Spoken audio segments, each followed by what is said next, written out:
ఉమ్మడి శ్రీకాకుళం జిల్లాలో ఓ మాంత్రికుడు నయా దందాకు తెరలేపాడు. కంచిరాంలో తాయెత్తుల పేరుతో ఓ మాంత్రికుడు ప్రజలకు కుచ్చుటోపీ పెడుతున్నాడు. మందుబాబుల్నే టార్గెట్ చేస్తూ డబ్బు వసూలు చేశాడు. తాయెత్తు కట్టుకుంటే మందు తాగరని నమ్మబలికాడు. మందుబాబుల కుటుంబాల నుంచి భారీగా వసూలు చేశాడు. చివరికి మోసపోయారని గ్రహించి పోలీసుల్ని ఆశ్రయించారు.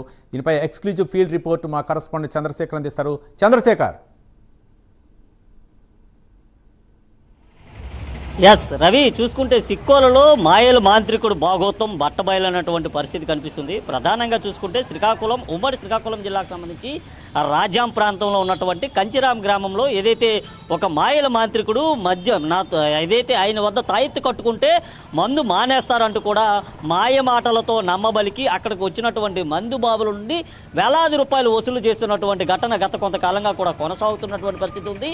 ఈ నేపథ్యంలో పూర్తిగా కూడా మోసపోయామంటూ కూడా గ్రహించినటువంటి బాధితులు ఎవరైతే ఉన్నారో ఈ బాధితులు అక్కడికి వెళ్ళి ఆయనకి దేహశుద్ధి చేయడంతో అసలు విషయం బట్టబయలైనటువంటి పరిస్థితి కనిపించింది. ముఖ్యంగా చూసుకుంటే ఇలాంటి ఆ మాయా మాంత్రికులు పూర్తిగా కూడా ఆ బాబాలంతా కూడా వారు వేసుకున్నటువంటి ముసుగు తీసితే పూర్తిగా కూడా వాడి అసలు రూపం బయటకు వచ్చేటటువంటి పరిస్థితి కనిపిస్తుంది. ముఖ్యంగా చూసుకుంటే శ్రీకాకుళం జిల్లాకు సంబంధించి ప్రస్తుతం అయితే అభివృద్ధి రంగంగా ఎదుగుతున్నటువంటి శ్రీకాకుళం ఏదైతే ఉందో ఈ శ్రీకాకుళంలో ప్రస్తుతం ఏఐడి టెక్నాలజీ నడుస్తున్నప్పటికీ ఏఐడి టెక్నాలజీ వచ్చినప్పుడు కూడా చాలా వరకు కూడా ఇలాంటి మాయల మాంత్రికుడు మాటల బారిన పడి వేలాది రూపాయలు కోల్పోతున్నటువంటి ఘటనలు ఎక్కడికక్కడే రాష్ట్రంలో కనిపిస్తున్నటువంటి పరిస్థితి ఉంది. ముఖ్యంగా చూసుకుంటే శ్రీకాకుళం ప్రాంతం ఏదైతే ఉందో ఈ ప్రాంతంలో అక్కడ ఉండవంతా కూడా ముఖ్యంగా కూలీ నాలి పనులు చేసుకుంటూ జీవనం సాగిస్తూ ఉంటారు. ముఖ్యంగా ఎక్కువగా రైతు కూలీలు ఆ వ్యవసాయదారులే ఎక్కువగా ఉంటారు. అయితే వ్యవసాయదారులందరినీ కూడా కొంత వారిలో ఉన్నటువంటి మందుబాబులు ఎవరైతే ఉన్నారో మందుబాబుల్ని టార్గెట్ చేసుకుని అక్కడ ఉన్నటువంటి ఒక మాయల మాంత్రికుడు వీరందరూ కూడా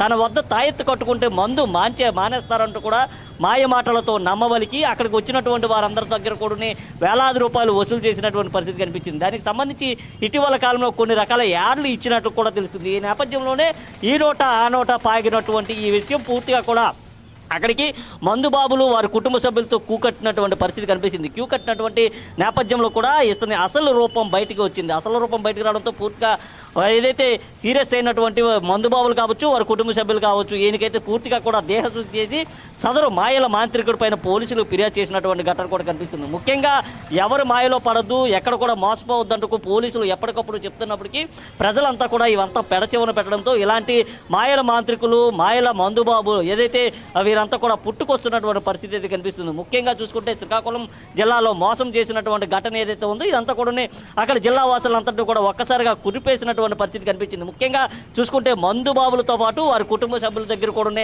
వేలాది రూపాయలు దండుకొని వేలాది రూపాయలు ఆయన తీసుకున్నట్లు కూడా తెలుస్తుంది. ముఖ్యంగా చూసుకుంటే అక్కడికి పెద్ద ఎత్తున కూడా క్యూ కడుతున్నటువంటి జనాలను కూడా మనం ఒకసారి విజువల్స్లో కూడా చూసుకోవచ్చు. ఏదైతే ఇలాంటి మాయల మాంత్రికులు కారణంగా కూడా పెద్ద ఎత్తున ప్రజలంతా కూడా మోసపోతున్నటువంటి పరిస్థితి ఉంది. మరోవైపు చూసుకుంటే గతంలో కూడా ఇలాంటి మాయల మాంత్రికులు మాయల బాబాలు ఎవరైతే ఉన్నారో వీరి ముసుగులు కూడా తొలగిపోయినటువంటి పరిస్థితి కనిపించింది. ముఖ్యంగా చూసుకుంటే శ్రీకాకుళం ఏదైతే ఉందో శ్రీకాకుళంలో ఉన్నటువంటి మందుబాబులందరినీ కూడా అమాయకులను చేసి ఈ మాయల మాంత్రికుడు ఇప్పటి వరకు అయితే లక్షలాది రూపాయలు దండుకున్నట్లు ఒక సమాచారం అయితే అందుతుంది. తన పైన ఇప్పటికే దేహశుద్ధి చేసినటువంటి స్థానికులు పోలీసులకి అయితే ఫిర్యాదు చేశారు. ముఖ్యంగా అక్కడికి వెళ్ళేటటువంటి మందుబాబులకి ఆయన కట్టి మసిపూసి మారేడికాయ రాస్తున్నట్లుగా తెలుస్తుంది. ఆయన కట్టినటువంటి తాయెత్తు ఏదైతే ఉందో ఈ తాయెత్తు కారణంగా కూడా పూర్తిగా కూడా అక్కడ ఉన్నటువంటి ప్రజలకి అయిన కళ్ళబుల్లి కబుర్లు చెప్తూ కూడా కాకమ్మ కబుర్లు చెప్పి వారి వద్ద నుండి వేలాది రూపాయలు వసూలు చేసినటువంటి పరిస్థితి కూడా ఉంది. ఇలాంటి మందుబాబులు ఏదైతే మాయమాంత్రికుడు ఆ బారిన పడినటువంటి మందుబాబులు ఎవరైతే ఉన్నారో వీరంతా కూడా ఇప్పటికే లక్షల రూపాయలు పూర్తిగా కూడా ఆయనకి దోసోహం అయిపోయినటువంటి పరిస్థితి కనిపిస్తుంది. ఇలాంటి వారందరినీ కూడా టార్గెట్ చేసుకున్నటువంటి ఈ మాయల మాంత్రికుడు అక్కడికి వచ్చే వారందరికీ కూడా ఒక తావీజు కట్టి ఏదో వచ్చి రానటువంటి ఒక 4-5 మంత్రాలు చదవడం, మంత్రాలు చదివిన తర్వాత వారి వద్ద నుంచి వేలాది రూపాయల ఫీజులు వసూలు చేసినటువంటి పరిస్థితి కనిపించింది. అయితే మరో విషయం కూడా చెప్పుకోవచ్చు, అక్కడికి వెళ్ళి తావీజు కట్టుకున్న వ్యక్తులు ఎవరైతే ఉన్నారో వారు మునుపటి కంటే మరింత ఎక్కువగా కూడా మద్యం సేవించడంతో అనుమానం వచ్చినటువంటి కుటుంబ సభ్యులు అక్కడికి వెళ్ళి ఆయన నిలదీయగా ఆయన అసలు రూపం బయటకు వచ్చినటువంటి పరిస్థితి కనిపించింది. అక్కడికి నిలదీసిన చంద్రశేఖర్ అంటే దాదాపు ఎంతమంది బాధితులు అంటే మాంత్రికుడి బారిన పడ్డారు, మాంత్రికుడు ఎంతమందిని బూరడి కొట్టించారు, అధికారులు ఎలా స్పందిస్తున్నారు, ఎన్ని గ్రామాల ప్రజలు మాంత్రికుడి బారిన పడ్డారు? చంద్రశేఖర్. యా చూసుకోవచ్చు. ఒక శ్రీకాకుళం జిల్లా కాదు, ఇటు విశాఖపట్నం ఉమ్మడి విశాఖ జిల్లా నుంచి కూడా పెద్ద ఎత్తున కూడా ఏదైతే అక్కడికి వెళ్ళినటువంటి వారు ఉన్నారో వారి కుటుంబ సభ్యులు కూడా ఎలాంటి సమాచారం అందడంతో వేలాది మంది అక్కడికి వెళ్ళి మోసపోయినటువంటి పరిస్థితి కనిపించింది. లక్షలాది రూపాయలు ఆయన వీరి వద్ద నుంచి దోచుకున్నటువంటి పరిస్థితి కనిపిస్తుంది. ముఖ్యంగా ఆయన కట్టేటటువంటి ఒక తాబీజులు ఎటువంటి మాయలు కానీ మంత్రాలు కానీ లేనటువంటి పరిస్థితి ఉంది. ఇలాంటి మాయలు మంత్రాలు లేనటువంటి ఒక తాడుతో పాటు దానికి సంబంధించినటువంటి ఒక 2 మూలికలకు సంబంధించినటువంటి 2 ముక్కలు కట్టి ఇది తాబీజు, ఇది చాలా శక్తివంతమైనది, ఇది చాలా ప్రగాఢమైనది, దీన్ని నమ్ముకుంటే పూర్తిగా కూడా మందు మానేస్తారంటూ కూడా మాయ మాటలు చెప్పడం, మాయ మాటలు చెప్పిన తర్వాత దానికి సంబంధించినటువంటి ఈయన ఫీజుతో పాటు ఆ తావీజుకి సంబంధించినటువంటి ధర ఏదైతే ఉందో ఆయన నిర్ణయించినటువంటి ఒక ధర, ఇది కూడా వేలాది రూపాయల్లోనే ఉంటుంది. ఇలాగా చూసుకుంటే దాదాపు 2000 నుంచి 3000 మంది ఇప్పటికే మోసపోయినట్లు చేస్తుంది.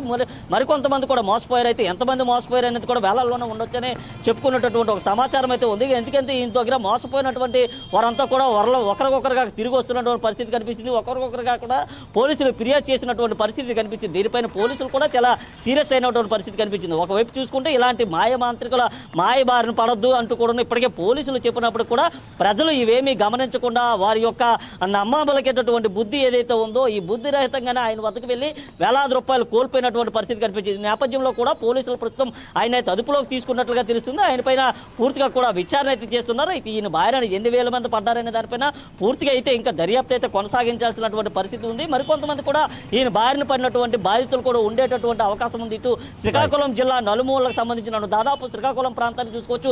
అటు ఇచ్చాపురం పలాస నుంచి కూడా ఉంది, ఇటు శ్రీకాకుళం, అలాగే ఇటు రాజాము, విజయనగరం, విశాఖపట్నం, అలాగే ఇటు అనకాపల్లి ఈ ప్రాంతాల నుంచి కూడా పెద్ద ఎత్తున కూడా ఆయన వద్దకు తావీజు కట్టుకునేందుకు వెళ్ళినట్లుగా తెలుస్తుంది. వీరంతా కూడా ఎప్పుడు వచ్చారో, అసలు ఎవరి ద్వారా వచ్చారు, ఈ సమాచారం ఎలా వెళ్ళిందనే దానిపైన పోలీసులు అయితే పూర్తిగా దర్యాప్తు చేస్తున్నారు. ప్రస్తుతం చూసుకుంటే ఈ మాయల మాంత్రికుడు పోలీసులు అదుపులో ఉన్నట్లుగా తెలుస్తుంది. ఇతర పైన పూర్తిగా కూడా విచారణ అయితే చేస్తారు. విచారణ చేపట్టిన తర్వాత పూర్తిగా కూడా మేజిస్ట్రేట్ ముందుకైతే తెలుసుకునేటటువంటి తీసుకువెళ్ళేటటువంటి పరిస్థితి కనిపిస్తుంది. అయితే ఎన్ని లక్షల రూపాయలు దోచుకున్నాడనే దానిపైన పూర్తిగా అయితే ఇంకా దర్యాప్తు అయితే కొనసాగుతుంది. Ravi, right, thank you Chandrasekhar.